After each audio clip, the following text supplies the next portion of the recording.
కూటమి ప్రభుత్వం వచ్చిన తర్వాత చంద్రబాబు నాయుడు గారు తీసుకున్నటువంటి డ్రాస్టిక్ డెసిషన్స్లో ఈ ప్రభుత్వ మెడికల్ కాలేజీలని ప్రైవేటీకరణ చేయడం ఎంతో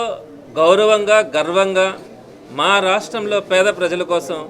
ఇన్ని ప్రభుత్వ మెడికల్ కాలేజీలు ఉన్నాయని చెప్పుకోవడం ప్రతి స్టేట్కి కూడా ఒక గర్వకారణమైనటువంటి ఇష్యూ. కేవలం 11 ప్రభుత్వ మెడికల్ కాలేజీలు ఉన్నప్పుడు 17 ప్రభుత్వ మెడికల్ కాలేజీలను అదనంగా తీసుకొచ్చినటువంటి ఘనత జగన్మోహన్ రెడ్డి గారిది అయితే వాటన్నింటినీ కూడా ఈరోజు అమ్మకానికి పెట్టినటువంటి చరిత్ర చంద్రబాబు నాయుడు గారిది. మరి దీనికి వ్యతిరేకంగా అనేకమైనటువంటి కార్యక్రమాలని జగన్మోహన్ రెడ్డి గారి ఆధ్వర్యంలో జగన్మోహన్ రెడ్డి గారి ఇచ్చినటువంటి డైరెక్షన్స్ మేరకు ఆదేశాల మేరకు అనేక కార్యక్రమాలు అనేక పోరాటాలు కూడా చేసినాం. ఈ నెల 28వ తారీఖున అంటే మంగళవారం రోజున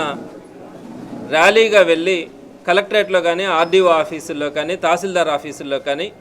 అన్నింటిలో కూడా విజ్ఞాపన పత్రాలు అందించాలా అన్న ఆలోచనతో జగన్మోహన్ రెడ్డి గారు ఇచ్చినటువంటి సూచన మేరకు రేపు 28వ తారీఖున నెల్లూరు నగర నియోజకవర్గంలో